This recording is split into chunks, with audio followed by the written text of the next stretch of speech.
Thank you so much for being here. And Dr. Menorez, I appreciate your time coming before this committee again.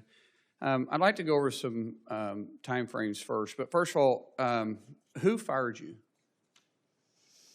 I believe the president fired me. Okay. Do you serve at the will of the president? I do. And just for the record, the president's removal power is rooted within the Constitution separation of powers and are necessary to ensure that the executive branch officials are aligned with the administration's policy. This means the president can remove them at any time for any reason or for no reason at all. Would you agree with that? I would. Okay, so what day was you fired?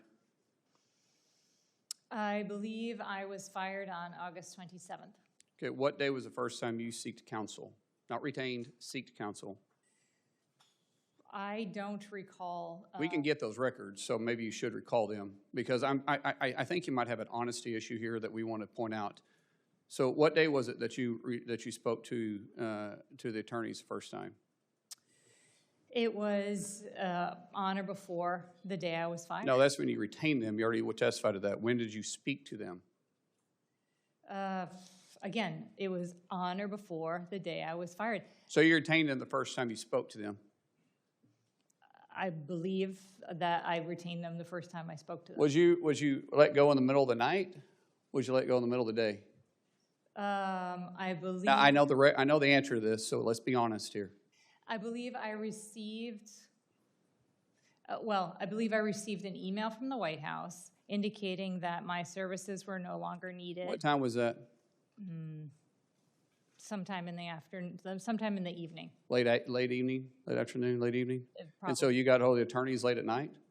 I'm sorry, what? You got hold of the attorneys after business hours to retain them? I don't recall. I think you do. I really. I think you don't recall retaining your attorneys. I don't recall the specific time or day that I returned them. See, I still think you have an honest issue because it wasn't that long ago. And I think I could recall when I hired an attorney. And I could definitely recall the time I did it. Now, let's ask, when did you remove the political appointees from the floor that you work on? Again, I did not. I moved some political appointees in, and I put my senior advisors together. When did you remove them and remove their access to your floor? And you had a conversation with the secretary about this. When did that happen? Like how many days into your job?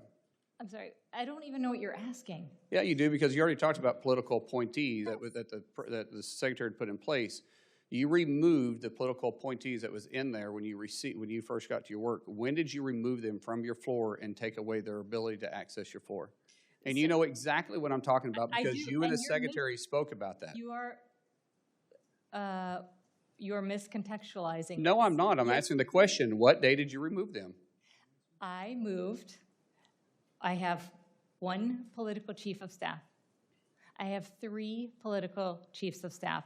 I had space made for all of them in my suite. When did you remove the political appointees or the political hires before you got there? That was there prior to you getting there? This isn't hard. It's not hard. You talk in circles, and I just want an answer because you know.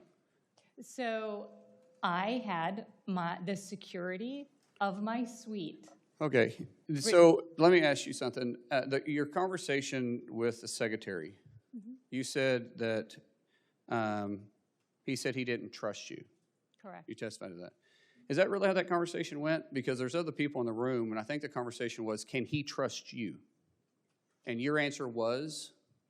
He said he could not trust me. No. The answer, ma'am, it was a recorded meeting. So you can testify one way, or you can prove that you're lying or give them and be honest with this committee. I'm giving you the opportunity to be honest here because you've been really walking around the edges and not being truthful. So did he ask you the question, can he trust you? And your answer was?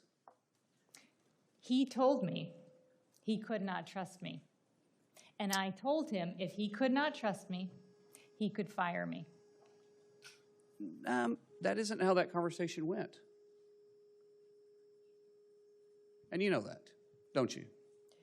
He told me He could not trust me, and I told him if he could not trust me, he could fire me. Ma'am, all we're looking for is you to be honest, and you haven't been. You're not being honest with the conversation you're having. You're not being honest with the timeline, and you won't even give the answers of who your attorneys were.